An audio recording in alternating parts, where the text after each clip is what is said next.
हरे कृष्णा। मैं उमेद सिंह और आप सुन रहे हैं श्रीमद् भगवद गीता यथार्थ रूप। अब तक हमने जाना कि कैसे अर्जुन कहते हैं कि मैं युद्ध नहीं करूँगा और अपने शस्त्र को नीचे रखकर भगवान श्री कृष्ण की शरण में चले जाते हैं और उन्हें अपना गुरु मान लेते हैं। भगवान श्री कृष्ण अर्जुन को उपदेश देते हुए बताते हैं कि यह क्षत्रिय धर्म नहीं है, तुम्हें युद्ध करना चाहिए। और फिर वो कहते हैं कि जिन सगे संबंधियों गुरुजनों की हत्या का तुम्हें डर लग रहा है, वो पहले भी थे, अभी हैं और आगे भी रहेंगे, क्योंकि वो आत्माएं हैं और आत्मा अविनाशी, अजन्मा, शाश्वत, अव्यय है। वो आत्मा को ना कोई मार सकता है, ना हवा सुखा सकती है, ना पानी भिगा सकता है। इसलिए तुम्हें आत्माओं के लिए कोई शोक नहीं करना चाहिए। फिर भगवान श्री कृष्ण कहते हैं कि एक क्षत्रिय का धर्म है युद्ध करना और तुम्हें धर्म की रक्षा के लिए अधर्म के सामने युद्ध करना पड़ेगा, क्योंकि तुम क्षत्रिय हो और ये तुम्हारा कर्तव्य है। तो इसलिए तुम जय पराजय, लाभ अलाभ वो सब छोड़ो और अपने कर्तव्य के लिए युद्ध करो। उसके बाद भगवान श्री कृष्ण कहते हैं कि अगर तुम मेरी इतनी बातों से भी समझ नहीं पाते हो तो मैं तुम्हें अभी निष्काम भाव से कर्म करने का जो योग है वो सिखाऊंगा। बुद्धि योग से मैं तुम्हें एक्सप्लेन करूंगा। तो आप बने रहें, सुनते रहें कि आगे भगवान श्री कृष्ण कैसे दूसरे तरीके से भी अर्जुन को कन्विंस करते हैं कि युद्ध करना है।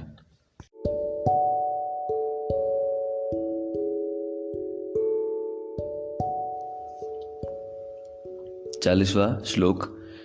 न इह अभिक्रम नाशः अस्ति प्रत्यवायः न विद्यते सुअल्पम अपि अस्य धर्मस्य त्रायते महतो भयात्।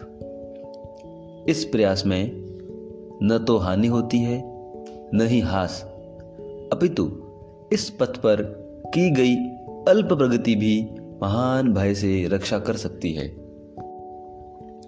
41वां श्लोक। व्यवसाय आत्मिका बुद्धि एका एह कुरु नंदन बहुशाखा ही अनंताश्च बुद्धयः अव्यवसायिनाम।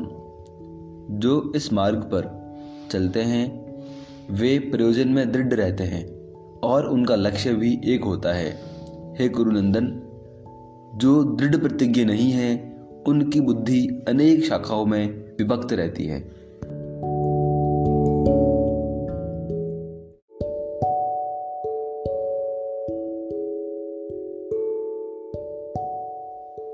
बयालीसवां तथा 43वां श्लोक। यम इमाम पुष्पितां वाचं प्रवदन्ति अविपश्चितः वेदवादरताः पार्थ न अन्यत् अस्ति इति वादिनः काम आत्मानः स्वर्गपरा जन्म कर्म फलप्रदां क्रिया विशेष बहुलां भोग ऐश्वर्य गतिप्रति। अल्पज्ञानी मनुष्य वेदों के उन अलंकारिक शब्दों के प्रति अत्यधिक आसक्त रहते हैं जो स्वर्ग की प्राप्ति, अच्छे जन्म, शक्ति इत्यादि के लिए विविध सकाम कर्म करने की संस्तुति करते हैं। इंद्रिय तृप्ति तथा ऐश्वर्यमय जीवन की अभिलाषा के कारण वे कहते हैं कि इससे बढ़कर और कुछ नहीं है। 44वां श्लोक।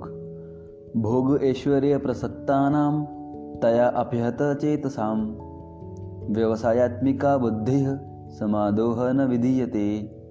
जो लोग इंद्रिय भोग तथा भौतिक ऐश्वर्य के प्रति अत्यधिक आसक्त होने से ऐसी वस्तुओं से मोहग्रस्त हो जाते हैं, उनके मनों में भगवान के प्रति भक्ति का दृढ़ निश्चय नहीं होता।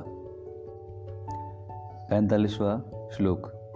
त्रैगुण्य विषया वेदा नरस्त्रैगुण्यो भवार्जुन निर्द्वंदो नित्य सत्वस्थो निर्योगक्षेम आत्मवान। वेदों में मुख्यतया प्रकृति के 3 गुणों का वर्णन हुआ है।